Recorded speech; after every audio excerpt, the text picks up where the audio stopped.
So, thank you again for being here. Meredith Richards has served as chair of the Rail Passengers Alliance since 2022. Under her leadership, the board has a new strategic plan, a DEI policy and committee, a commitment to transparency and inclusion, a record number of new first-time council candidates, and is even streamlining its bylaws. As RPA chair, she meets regularly in person or electronically with regional advocates around the country to learn about their work, celebrate their victories, strengthen relationships, and support their efforts. She's also one of only a few RPA members who've had the privilege of being in the room and at the table at the Federal Railroad Administration's long distance service study workshops, where she represents the southeastern United States.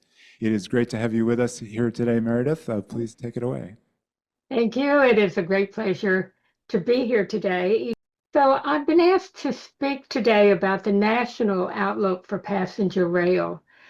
Many of our members of the Rail Passengers Association are concerned about the Trump administration, which was not particularly friendly to Amtrak during its first term. And they're also concerned about the breakdown of what we'd call the regular order of doing business in Congress and how these will affect the future of Amtrak and the national network and passenger rail grant programs initiated under the Investing in Infrastructure and Jobs Act of 2021, sometimes referred to as the Bipartisan Infrastructure Law, which provided a historic level of federal investment in passenger and freight railroads.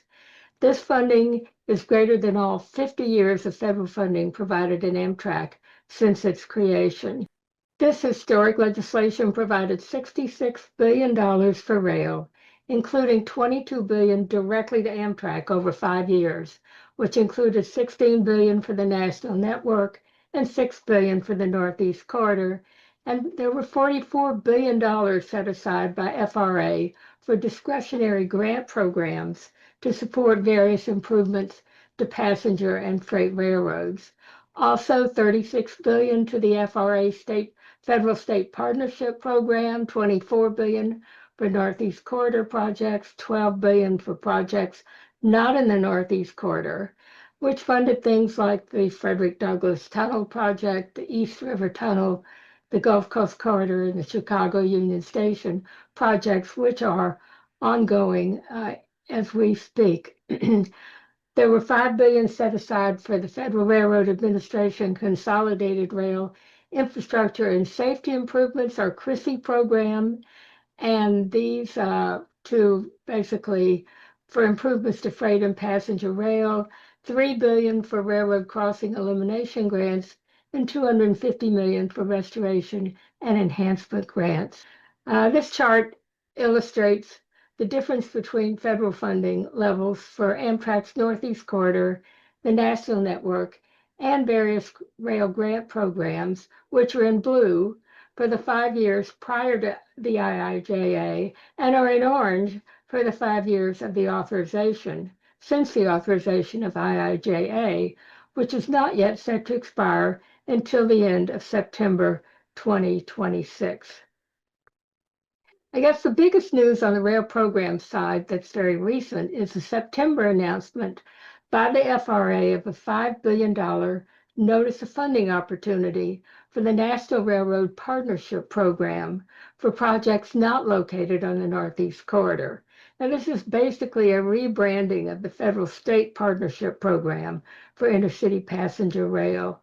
And it's been created by a combination of deobligated funds from California High-Speed Rail, as well as funding from the past 2 fiscal years. So while we're not happy about the deobligation of funds for California High-Speed Rail, which is still being litigated, it is a positive sign of the Trump administration's priorities for the federal state partnership program. Another historic legacy of the IIJA was the mandate from Congress to conduct a comprehensive study of Amtrak long-distance services and deliver to Congress a series of recommendations for where and how to introduce 15 new daily passenger train services across the nation, which would essentially double Amtrak's long-distance network for the future. The report was also to identify the capital projects and funding needed to implement the services and prioritize the routes, those routes that are ready to receive federal funding. Over a program of 18 months, the FRA conducted 24 workshops in 6 regions of the country, and we had selected rail passengers, members, and staff participating in all 24 workshops and contributing their knowledge and experience with long-distance services to the process. So with reference to the FRA long-distance service study, this is a map that shows the current baseline network of Amtrak Northeast Corridor, long-distance, and state-supported routes. So that's what we began with. I was very privileged to represent the Southeast United States in this process and attended all the regional workshops for the Southeast. And then the next slide, Mark, is the FRA's map of preferred routes selected after these exhaustive studies and after over 80,000 public comments came in about the early version of the proposed routes. So when implemented, this network of preferred routes, when these routes are implemented, this network will connect 45 million more Americans to intercity passenger routes, and that's an 18% increase, and we'll add 216 stations to the network, almost half of them in small and rural communities. So when fully realized, it will mean that 89% of Americans would have access to Amtrak.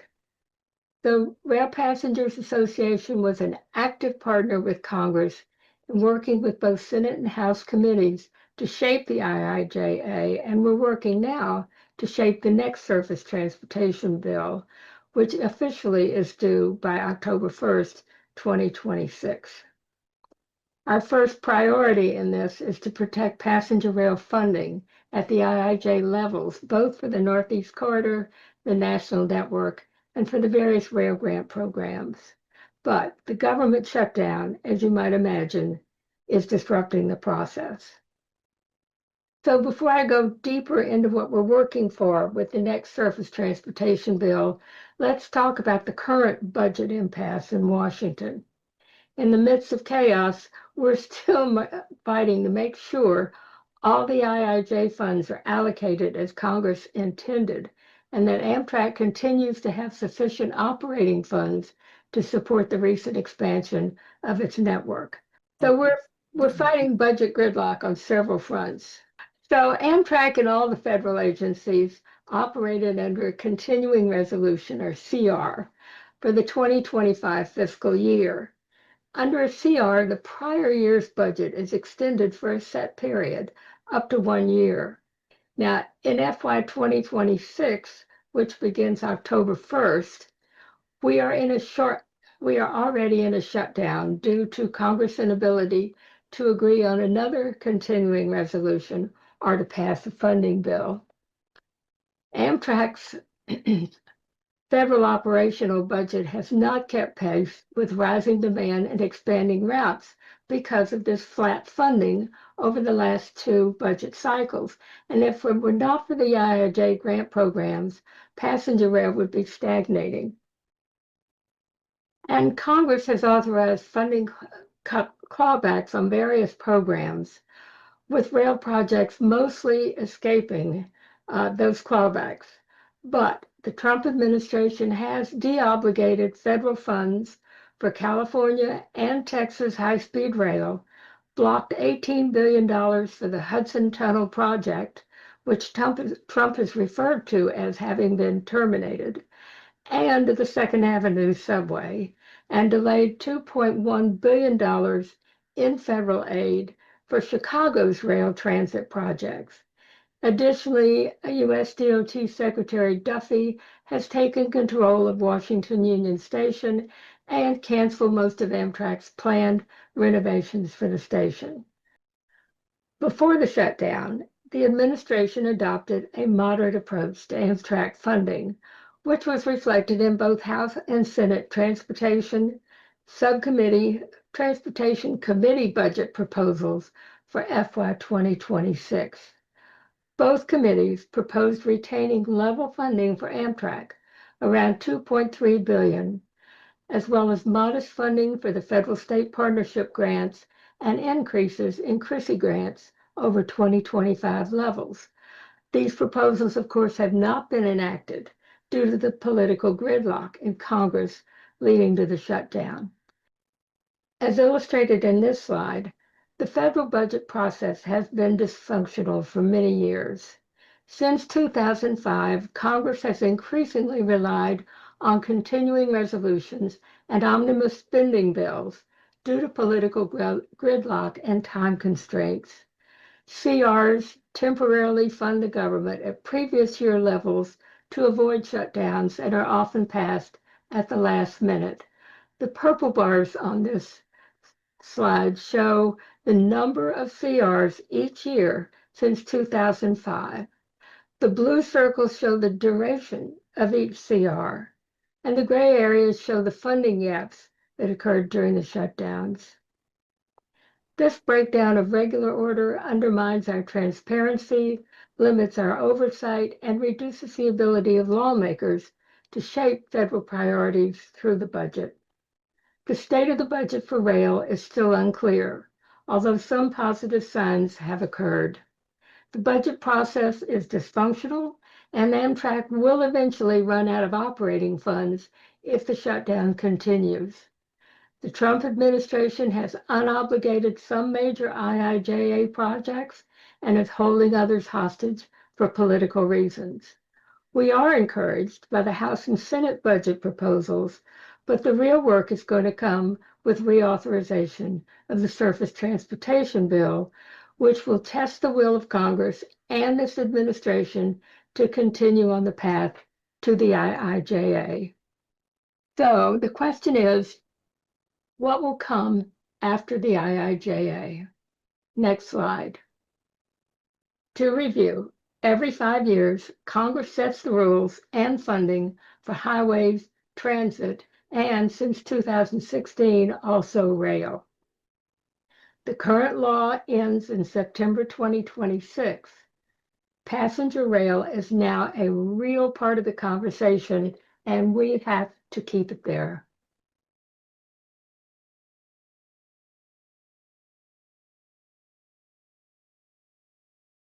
As we begin the next iteration of the Surface Transportation Bill, we know that much about the longstanding system for transportation funding is broken. The biggest obstacle to getting a new bill passed is that the Highway Trust Fund is bankrupt and it is on life support. It is a common myth, and I know as rail advocates, you often hear this. It's a common myth that our fuel taxes pay for our highways. In fact, Congress has transferred $275 billion from the Treasury's General Fund to the Highway Trust Fund since 2008.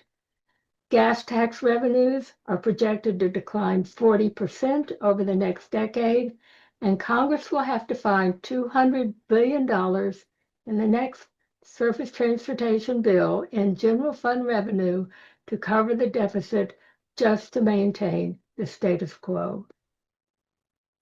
Also broken is the way we do our projects. It takes too long and it's way too costly to build just about anything in the U.S., and rail projects are no exception. That the FRA's preferred new routes map was projected to be completed not until 2050 is a sure sign that things are not working for innovation and development for surface transportation projects in America. We will not be surprised if Congress is unable to pass an IIJA successor by September 2026, when the current bill expires. Yet we cannot afford to be complacent.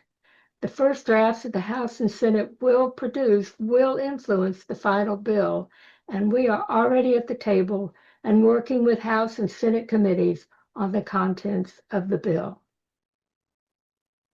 In our consultations with DRT, House and Senate on the Surface Transportation Bill, Rail Passengers Association is focusing on 3 priorities.